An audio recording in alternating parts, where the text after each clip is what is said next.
good morning, no? So ito pala yung Japanese cucumber natin, which is 21 days na po to sila from sowing. So naka hydroponics po ito, nutrient film technique or NFT, no? So mayroon tayong reservoir dyan, tapos ito yung pipes natin, yan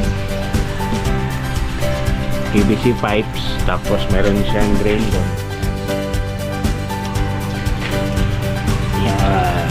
So balik yung tubig dito sa reservoir natin. Right. So for this pipino, yung ppm ko dito is 950 na kasi vegetative stage na siya.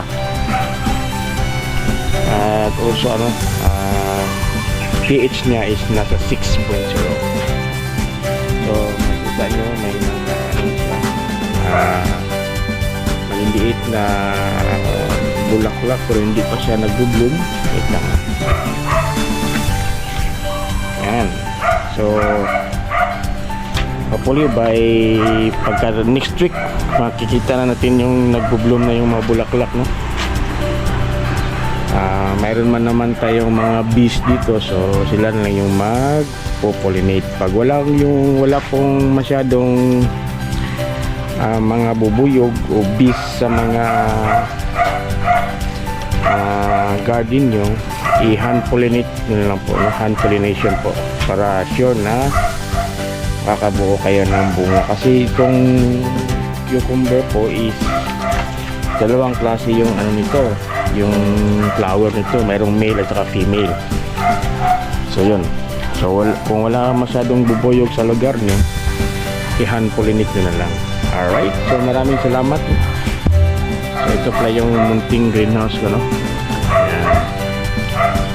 So hopefully next week may magbunga na nito, meron na tayong nakita na bunga, may maging juice na siya. Yan. Tapos baka next week din mag-pruning na tayo, no? Kasi gusto natin 5 nodes below lang tayo magpapabunga. So 1, 2, 3, 4, 5. So lahat dito, yung mga leaves dito tatanggalin natin, pati yung mga bunga niya. So medyo masakit siya, pero kailangan yan para humaba yung buhay ng cucumber natin. So single stem na yung plano ko dito, no? Yan, single stem lang.